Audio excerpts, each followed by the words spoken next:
बिस्मिल्लाहिर्रहमानिर्रहीम। अज़ीज़ तलबात अस्सलाम वालेकुम। आपका होस्ट प्रोफेसर मोहम्मद अकबर अली। आज के लेक्चर जिसका उन्वान है रेज़्यूमे या CV के साथ हाजिर है। ये लेक्चर जो है नंबर 34 है और इंग्लिश 301 विक्टोरिया यूनिवर्सिटी के साथ इसका ताल्लुक़ है। आज के इस लेक्चर में हम रेज़्यूमे या CV के बारे में पढ़ेंगे। तो सबसे पहले आपको बताया जाता है कि रेज़्यूमे का ताल्लुक़ जो है, वर्ड रेज़्यूमे का जो ताल्लुक़ है ये फ्रांसीसी यानी फ्रेंच लफ्ज़ जो है रेज़्यूमे के साथ है, जिसका मतलब समरी या इख्तिसार या खुलासे के होते हैं। ये वर्ड सबसे पहले लियोनार्डो डा विंसी नामी शख्स ने, जो कि फ्रांसीसी यकीनन था, उसने इस्तेमाल किया था और अपनी जॉब के लिए जो उसने लेटर लिखा था उसके लिए उसने इस लफ्ज़ को इस्तेमाल किया था और ये ग़ालिबन 1481 और 1482 का वाक़या है। अब देखते हैं CV क्या है। CV मुख़फ़फ़ है करिकुलम विटाई का। ये एक लैटिन यानी लातीनी ज़ुबान का लफ्ज़ है और इसका अगर हम इसको डिफ़ाइन करने की कोशिश करें तो इसकी डेफिनेशन है a brief account of a persons education, qualifications and previous occupations typically sent with a job application। Job application यानी आपने कोई CV भेजना है कवर लेटर के साथ। जॉब एप्लीकेशन को कवर लेटर भी बोलते हैं।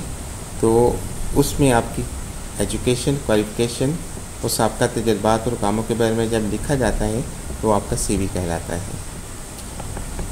आज के इस टॉपिक में आगाज़ करते हैं कि रेज़्यूमे लिखते कैसे हैं।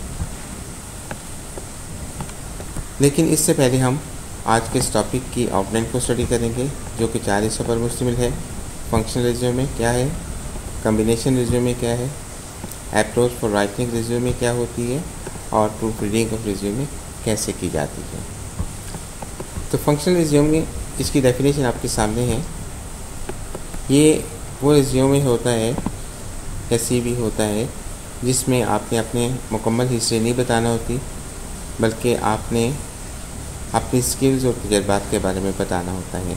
और ये ख़ासकर वो लोग इस्तेमाल करते हैं जिन्होंने जॉब की तलाश कर रहे हों या फिर अपने करियर को चेंज करना हो या फिर जिनके करियर में गैप हो, यानी कुछ अर्सा उन्होंने वही काम नहीं किया, हो सकता है वो काम चेंज भी हो सकता है, उनमें भी वो खाली भी बैठे हों बगैर किसी काम के हों। अब इसमें जो बात बताई जाती है, सेकंड पॉइंट हमारे पास है a functional resume emphasis a list of skills and accomplishment. कि इसमें आपने अपनी स्किल्स की लिस्ट बयान करना होती है और अपने अचीवमेंट जो आपने काम किए होते हैं उसके बारे में जिक्र करना होता है।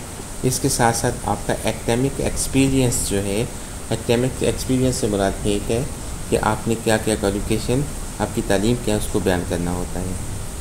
और ये दोबारा आपको बताया जाता है कि ये उन लोगों के लिए, तो वो लोग इसको इस्तेमाल करते हैं जो अभी जॉब मार्केट में अभी एंटर ही हुए हैं या फिर उन लोगों ने अपने कैरियर्स को शिफ्ट करना होता है, यानी एक काम से दूसरे काम में शिफ्ट करना होता है।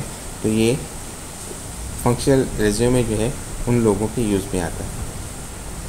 इसके एडवांटेजेस यानी फ़वाइद क्या होते हैं। Without having to read through thorough job descriptions, employees can see what you can do for them। यानी इसमें मेन फ़ायदा ये होता है कि एम्प्लॉयज़ जो है आपकी पूरी हिस्ट्री को बगैर पढ़े ये समझ सकता है कि आप उनके लिए कैसे फ़ायदेमंद साबित हो सकते हैं।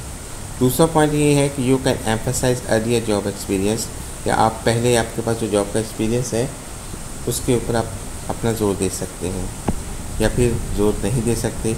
ये तीसरा पॉइंट है। ये आपके सामने एक फॉर्मेट है कि आपका जो फंक्शनल रिज्यूमे होता है उसकी शक्ल कुछ इस तरह से होती है, जिसको हम तफसील से पढ़ेंगे।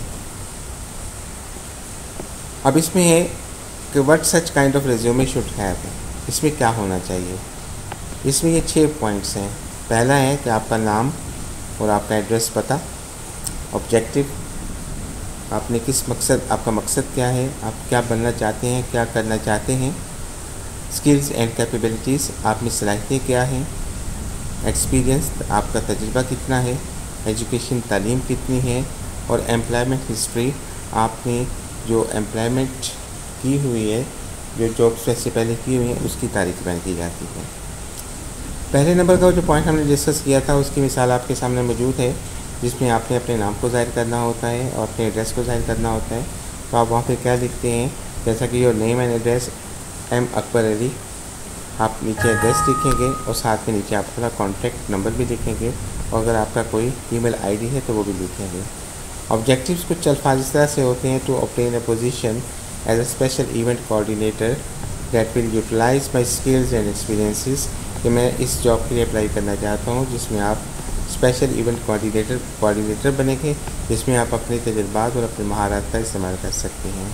स्किल्स एंड कैपेबिलिटीज़, आपके पास वो जो सलाहियतें मौजूद हैं उन्होंने आप जो समझते हैं खूबियाँ मौजूद हैं जो आपके एम्प्लॉयर को मुतासिर कर सकती हैं, वो अपनी तरतीब से यहाँ से लिख देना होती है। नेक्स्ट पॉइंट है हमारे पास फोर्थ, एजुकेशन। इस तरह से आपने अपनी तालीम जो आपने हासिल की होती है उसको आपने लिखना होता है, एक्सपीरियंसेस को भी तरतीब से लिखना होता है, और अगर आपकी कोई एम्प्लॉयमेंट हिस्ट्री है उसको भी आपने इसमें तरतीब से बयान करना होता है। नेक्स्ट है कि हम क्यों लिखते हैं। पहली बात यह है कि हम रेज्यूमे CV को लिखते हैं तो इम्प्रेस मुतासर करने के लिए, बड़े सिंपल अंदाज से, बड़े डायरेक्ट अंदाज से, और बड़े ऐसे अंदाज से जो कि जल्दी से हज़म हो जाए, या ऐसे अल्फाज में जो कि जल्दी से हज़म हो जाए। CV में हम मुश्किल अल्फाज इस्तेमाल नहीं करते, बल्कि ऐसे अल्फाज इस्तेमाल करते हैं जो बराह रास्त आपके रीडर को मुतासर कर सकें। दूसरा पॉइंट, इसके लिए आपने वीक स्टेटमेंट अपने CV में नहीं लिखनी। मिसाल के तौर पर यहाँ पर एक वीक स्टेटमेंट है, responsible for developing a new branch, कि आप किसी बैंक में काम करते थे तो वहाँ पर आपने एक नई ब्रांच खोली है। वहाँ पर इन अल्फाज की बजाय अगर आप ये लिखते हैं डेवलप अ न्यू ब्रांच, तो ये आपकी स्ट्रॉन्ग स्टेटमेंट होगी। तो आपने ऐसे अल्फाज इस्तेमाल करने हैं जो कि कम मगर ज़्यादा असर रखने वाले हैं। Use active statement that show results, या आपने उन स्टेटमेंट्स का अगर कोई यूज़ करना है तो उस स्टेटमेंट जो भी आप ये अल्फाज बयान कर रहे हैं, जो भी फ़िक्रे में आप अपने आप को बयान कर रहे हैं, तो उसमें आपने उसका जो रिज़ल्ट भी देना है कि आपने अगर ये काम किया था तो उससे आपकी कंपनी को इतना फ़ायदा या इतना नुकसान हुआ। ये आपका क्या कहलाता है कि आप एक एक्टिव स्टेटमेंट दे रहे हैं। नेक्स्ट इसमें पॉइंट है जी, नेम एंड एड्रेस आपने पूरा लिखना है जैसा कि ऊपर बताया गया था, और ये ऐसा होना चाहिए कि आपका जो रीडर है जिसको आप जॉब की एप्लीकेशन दे रहे हैं वो उसको आसानी से आपको हासिल कर सके, आपको रीच कर सके। नेक्स्ट है कैरियर ऑब्जेक्टिव्स या समरी ऑफ क्वालिफिकेशन, जो है कि आपने इसके ऊपर भी अपने अल्फाज को लिखना होता है।